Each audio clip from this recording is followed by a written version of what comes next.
அஸ்ஸலாமு அலைக்கும். இன்றைக்கி நம்ம சேனலில் ராகி கஞ்சி எப்படி பண்ணலாங்கிறத பார்க்கலாம். அதற்கு தேவையான பொருட்கள் 3 ஸ்பூன் ராகி மாவு, 1 ஸ்பூன் ஏலக்காய் பவுடர், தேவைக்கேற்ப இனிப்பு சேர்த்துக்கலான்னு சீனி எடுத்திருக்கேன், 1 டம்ளர் பால். வாங்க எப்படி பண்ணுறதுங்கிறத பார்க்கலாம்.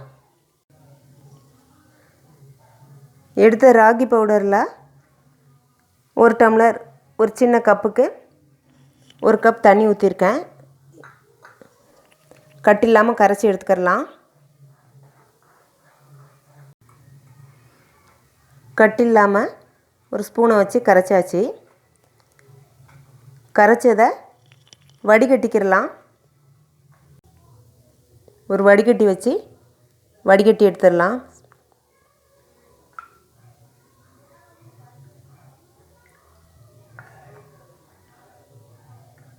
வடிகட்டி எடுத்தாச்சு.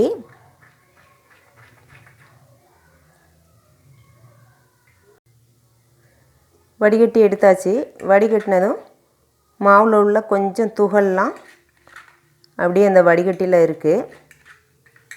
இப்போ ஸ்டவ் ஆன் பண்ணி ஒரு பாத்திரம் வச்சு தண்ணி ஊற்றிக்கிடலாம். ஸ்டவ் ஆன் பண்ணிடலாம். 2 டம்ளர் தண்ணி ஊற்றுறேன்.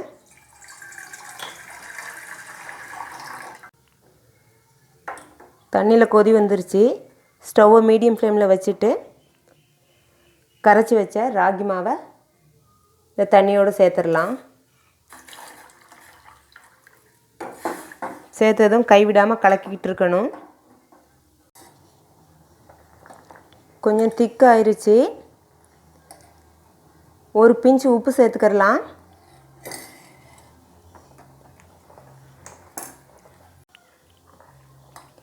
எடுத்து 1 கிளாஸ் பாலையும் சேர்த்துடலாம்.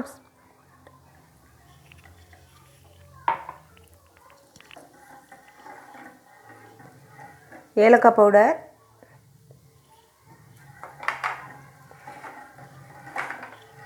நான் இன்றைக்கி சீனி சேர்க்குறேன். நீங்கள் தேவைப்பட்டால் நாட்டு சக்கரை கூட சேர்த்துக்கிடலாம்.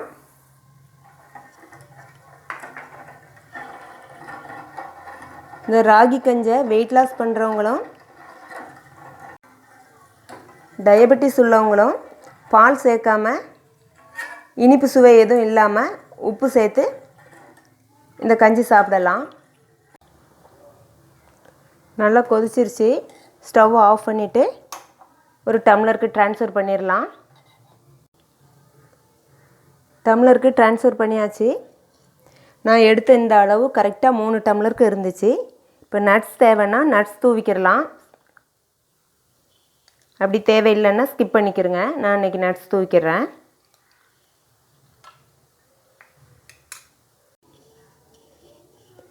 ராகி மால்ட்னு சொல்லக்கூடிய டேஸ்டான ராகி கஞ்சி ரெடி ஆயிடுச்சு. நீங்களும் ஒரு முறை ட்ரை பண்ணி பாருங்கள். எப்படி இருக்குன்னு கமெண்ட்டில் சொல்லுங்கள். நம்ம சேனல் பிடிச்சிருந்தால் லைக் பண்ணுங்கள், ஷேர் பண்ணுங்கள், சப்ஸ்கிரைப் பண்ணுங்கள், பெல் ஐக்கானை கிளிக் பண்ணுங்கள். அஸ்ஸலாமு அலைக்கும்.